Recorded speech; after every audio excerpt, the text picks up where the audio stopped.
പ്രിയപ്പെട്ട വിദ്യാർത്ഥി സുഹൃത്തുക്കളെ, കാലിക്കറ്റ് യൂണിവേഴ്സിറ്റി 2026 ഡിഗ്രി അഡ്മിഷന്റെ ഭാഗമായിട്ടുള്ള സെക്കൻഡ് അലോട്ട്മെന്റ് കാലിക്കറ്റ് യൂണിവേഴ്സിറ്റി ഇന്ന് പബ്ലിഷ് ചെയ്യും.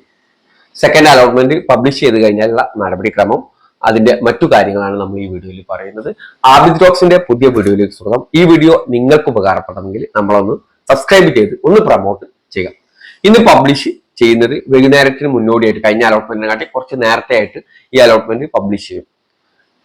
കാലിക്കറ്റ് യൂണിവേഴ്സിറ്റിയിൽ അല്ലെങ്കിൽ കേരളത്തിൽ തന്നെ ഏറ്റവും കൂടുതൽ വിദ്യാർത്ഥികൾ അഡ്മിഷൻ എടുക്കാൻ പോകുന്ന അലോട്ട്മെന്റ് ആണ് ഈ അലോട്ട്മെന്റ് എന്നുള്ള മനസ്സിലാക്കി വെക്കാം. സെക്കൻഡ് അലോട്ട്മെന്റ് പബ്ലിഷ് ചെയ്ത് കഴിഞ്ഞാൽ നിങ്ങൾക്ക് നിങ്ങളുടെ ക്യാപ് സെക്യൂരിറ്റി കീ ഉപയോഗിച്ചുകൊണ്ട് നിങ്ങൾക്ക് അത് പരിശോധിക്കാം.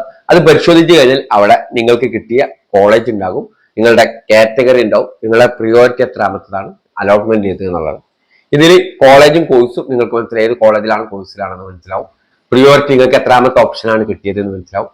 നിങ്ങളുടെ റിസർവേഷൻ കാറ്റഗറി ഉണ്ടാവും, അതിൽ ജനറൽ ഉണ്ടാവും, ഏതാണ് കാറ്റഗറി എന്നുണ്ടാവും. ഇപ്പോ എന്നോട് കഴിഞ്ഞ ദിവസങ്ങളൊക്കെ വിദ്യാർത്ഥികൾ ചോദിക്കാണ്, സാറേ എനിക്ക് ജനറലാണ് കിട്ടിയത്, ഞാൻ റിസർവേഷൻ ഉണ്ട് എനിക്കെന്ന്. അതിന് അർത്ഥം എന്താ?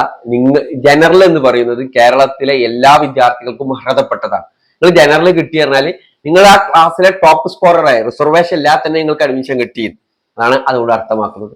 പിന്നെ പ്രിയോറിറ്റി എന്ന് നമ്മൾ പറഞ്ഞ എത്രയാണ് നിങ്ങളെ പ്രിയോറിറ്റി എന്നുള്ളത്. പിന്നെ അലോട്ട്മെന്റ്, അവിടെ ഫസ്റ്റ് അലോട്ട്മെന്റ് എന്ന് കാണുകയാണെങ്കിൽ ഫസ്റ്റ് അലോട്ട്മെന്റ് കിട്ടിയ അതേ കോളേജിൽ തന്നെയാണ് സെക്കൻഡ് അലോട്ട്മെന്റിലും കിട്ടിയത് എന്നാണ് അതിന്റെ അർത്ഥം. ഇനി അവിടെ സെക്കൻഡ് അലോട്ട്മെന്റ് എന്ന് കാണുകയാണെങ്കിൽ അതിനർത്ഥം നിങ്ങൾക്ക് സെക്കൻഡ് അലോട്ട്മെന്റിലാണ് ഈ കോളേജ് കിട്ടിയത്. എന്നിട്ട് സെക്കൻഡ് അലോട്ട്മെന്റിൽ ആദ്യമായിട്ട് അലോട്ട്മെന്റ് കിട്ടുന്ന വിദ്യാർത്ഥികൾ എന്ന് പറഞ്ഞാൽ കഴിഞ്ഞ അലോട്ട്മെന്റിന്റെ ഭാഗമായിട്ട് മാൻഡേറ്ററി ഫീ അടക്കാത്ത വിദ്യാർത്ഥികൾ, ആ വിദ്യാർത്ഥികൾ ആദ്യം മാൻഡേറ്ററി ഫീ അടക്കുക. SC ST OEC വിദ്യാർത്ഥികൾ 155 രൂപയും മറ്റുള്ള വിദ്യാർത്ഥികൾ 610 രൂപയാണ് മാൻഡേറ്ററി ഫീ അടക്കേണ്ടത്. എന്നിട്ട് എന്ത് ചെയ്യുക? ആ മാൻഡേറ്ററി ഫീ അടക്കുന്നതോടുകൂടി, അല്ലെങ്കിൽ ആദ്യത്തിൽ മാൻഡേറ്ററി ഫീ അടച്ചവർക്ക് അവിടെ അലോട്ട്മെന്റിന്റെ അടിയിൽ എന്ത് വരും?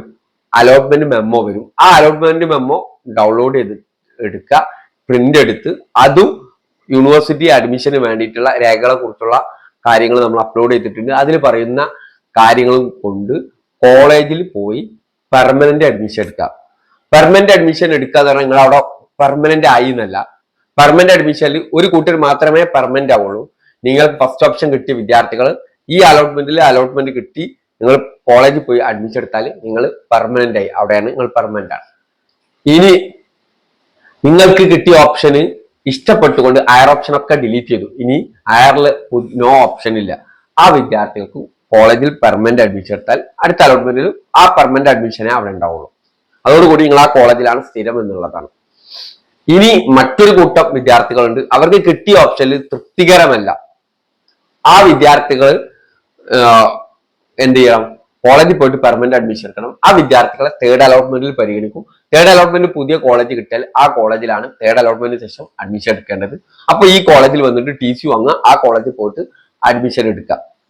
ഓക്കെ, ഇങ്ങനെ രണ്ട് രീതി എന്ന് പറയുന്നത് ഹയർ ഓപ്ഷൻ കിട്ടിയ ഓപ്ഷനിൽ തൃപ്തികരമായിക്കൊണ്ട് നിങ്ങൾ എന്ത് ചെയ്യാണ്? പെർമനന്റ് അഡ്മിഷൻ എടുക്കുക. ആ കുട്ടികൾ അവിടെ പെർമനന്റ് ആണ്. എന്നാൽ ഹയർ ഓപ്ഷൻ നിലനിർത്തിക്കൊണ്ട് പെർമനന്റ് അഡ്മിഷൻ എടുക്കുക, ദാറ്റ് ഒരു ചെറിയ രീതിയിൽ അതൊരു ടെമ്പററി അഡ്മിഷൻ കൂടിയാണ്. അപ്പോൾ ഈ രണ്ട് രീതിയിൽ നിങ്ങൾക്ക് അഡ്മിഷൻ എടുക്കാം. അങ്ങനെ നിങ്ങൾ അഡ്മിഷൻ എടുക്കാനുള്ള ലാസ്റ്റ് ഡേറ്റ് ഈ വരുന്ന ജൂലൈ 2 തീയതി വൈകുന്നേരം 4 മണി വരെയാണ്. അതിനുള്ളിൽ കോളേജിൽ പോയിട്ട് പെർമനന്റ് അഡ്മിഷൻ എടുക്കാനും സാധിക്കും. അതിനുശേഷം 3, 4 തീയതികളിൽ എഡിറ്റിംഗ് സൗകര്യം ലഭ്യമാണ്. അതുപോലെ തന്നെ 2026 കാലിക്കറ്റ് യൂണിവേഴ്സിറ്റിയുടെ ഡിഗ്രി കോഴ്സുകളുടെ ക്ലാസ് ഈ വരുന്ന ജൂലൈ 1 തീയതി ആരംഭിക്കും. അപ്പോൾ ബാക്കി കാര്യങ്ങൾ അലോട്ട്മെന്റ് വന്നതിന് ശേഷം നിങ്ങളുമായി പങ്കുവെക്കുന്നതാണ്. Okay, thank you.